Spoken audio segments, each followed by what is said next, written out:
Franz Bosch doesn't disagree with me. The stronger you are against heavy resistance, the less explosive you will become. Yes, you'll be able to push a car up a hill at 1 mile an hour, but that's not explosive. Just not explosive. All the weight room people hate me when I say stuff like this. Oh, you put some thick-ankled white guy, you ought to see the guys that we have squatting, you know. This is actually from the head football coach at Homewood Flossmoor, a direct message to an athlete. Track does not make you faster. Track speed ain't football speed. And strength is more important than speed. Unbelievable. Unbelievable. That a grown man is talking a kid out of running track and field. It's crazy. If football speed doesn't matter, let's check out Marcellus. Wasn't HF in the championship with a bunch of track guys a few years ago? I'll answer that question in just a second. I want to see this run.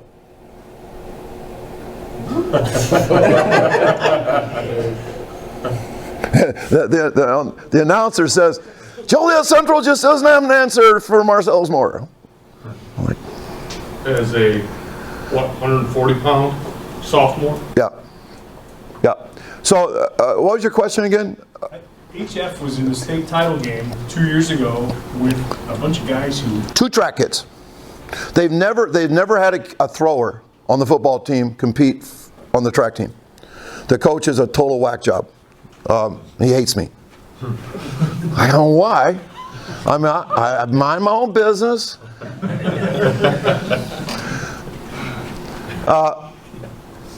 This is weird. All we do is speed stuff, and then in the spring we have to get complicated.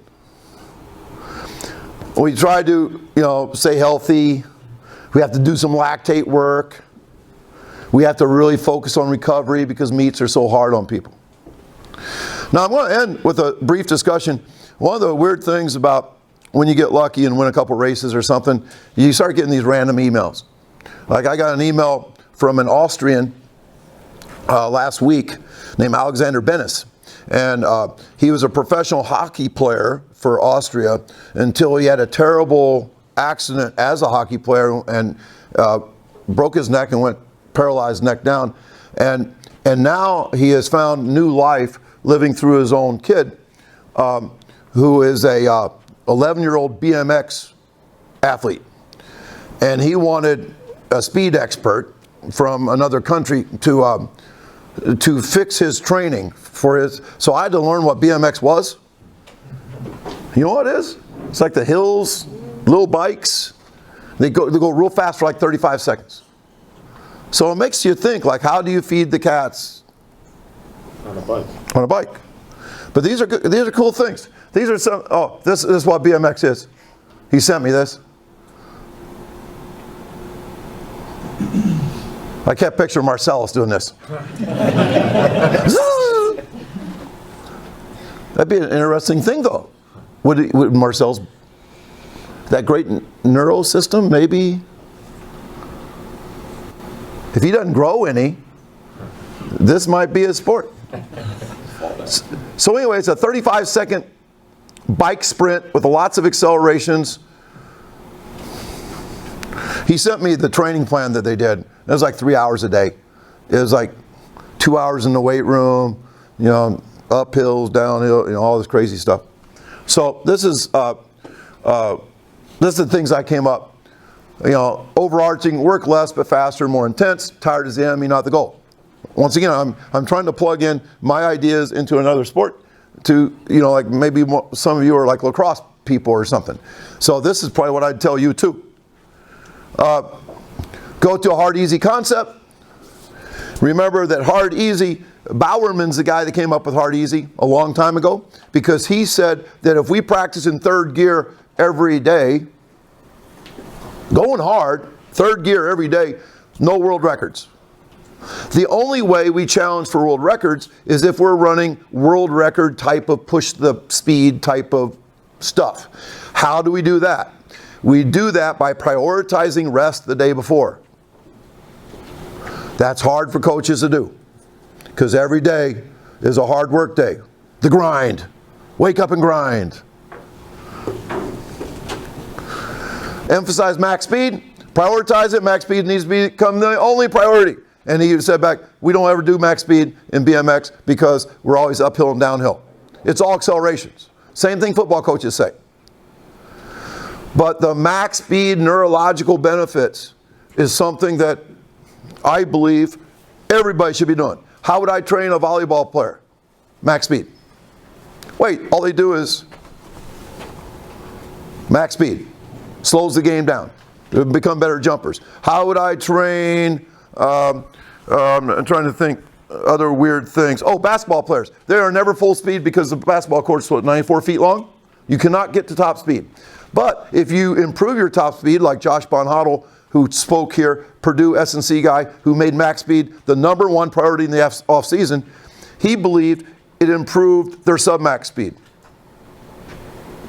and allowed them to feel more comfortable at otherwise uncomfortable speeds.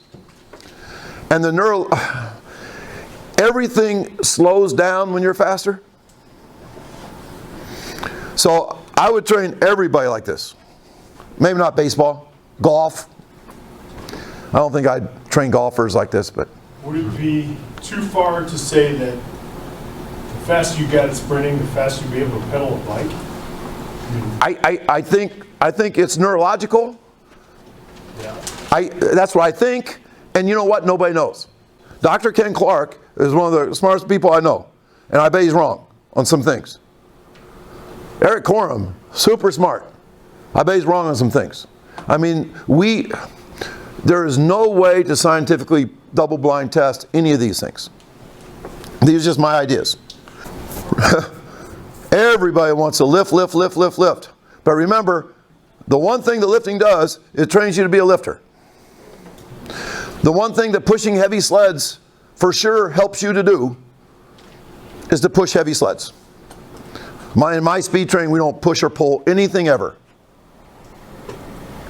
I don't know if that's right or wrong, we just don't.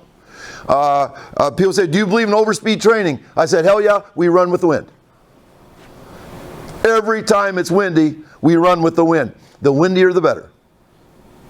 I love kids feeling a speed they've never felt without being pulled by the waist by some $20,000 gadget. I love, the wind blows every part of your body the same. I said that to somebody, John Hunter, and he said, by God, we're going to build a wind tunnel. And you know what I'm talking about. Yeah. By God, we're going to build a wind tunnel. I know some guys from NASA. He said that. But then he called Corfus and told him that he's going to build a wind tunnel. And Corfus said, that's the dumbest thing I've ever heard of. You got to do the 1080 sprint. So John, he ain't going to build it. More specifically, I hate so wordy. So I time, record, rank, publish. You got to get a free lap. You got to write down every time, keep track of it, celebrate small gains. You got to do this, or else they will just be pedaling instead of trying to pedal a little faster than they've ever pedaled. Remember, it's like that bench press guy. You want to know how much you're bench pressing, and then put another pound on it. Well, if you're not timing people, you're never chasing something you've never felt before. Do a little speed. I just made this up. Since a BMX race is about 35 seconds, I said, it's not as hard as a 35-second sprint, for sure. So do a 35-second sprint, and then how long did I say? Wait 1 minute, do it again. You're a little bit, okay, take 10 minutes off, do it again, maybe do 2 or 3 sets of it. Make something up. But for sure, don't go on any 10-mile rides. That doesn't help. So once again, obviously none of you are BMX, but I'm doing this so that you kind of understand the overarching philosophy of all training. Make sure that weight work never interferes with your priority. Too many weightlifters, somebody said, well, why don't you believe in in-season lifting with your runners? Oh, well, number one, it makes them slow. Number two, Why would I want a second thing to recover from in the season? Sprinting's a bitch. I mean, like, you run in a track meet, 4 races, warm up 4 times, you need 48 hours. If we have a Tuesday track meet, we don't ever practice on Wednesday. We go home after school. I mean, our distance guys still practice, and our throwers. I go home, take a nap. I mean, why practice?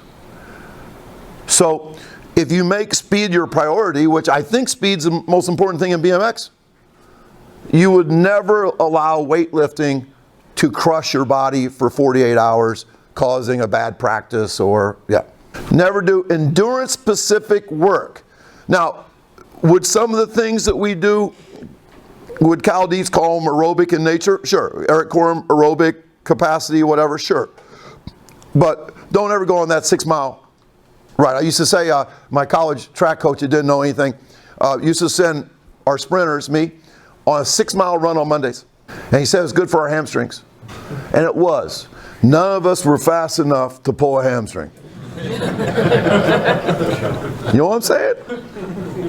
Remember, slow interferes with fast? I know Eric said the opposite. You can do aerobic capacity work without, I've seen it done. I'm sure I've seen it done. But my way works really good too. And you're cutting out a bunch of stuff you don't have to do. It's funny, our girls coach makes fun of our program. They don't know what they're doing, but they make fun of ours.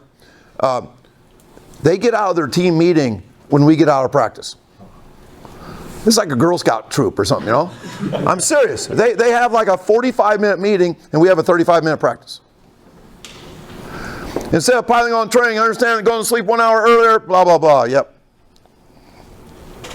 Get outside as much as possible. Dopamine is so important. Dopamine, it's unbelievable Marcel's as fast as he is without sun. Amazing. All the fast guys are in California, Texas, Georgia, Florida. Their track programs suck, but their sprinters are incredible. Why? Sunshine. It ain't coaching. It's all about sunshine. If you don't have sunshine, you better go to bed early, because that's dopamine, and take vitamin D. And then anytime you get outside, get outside.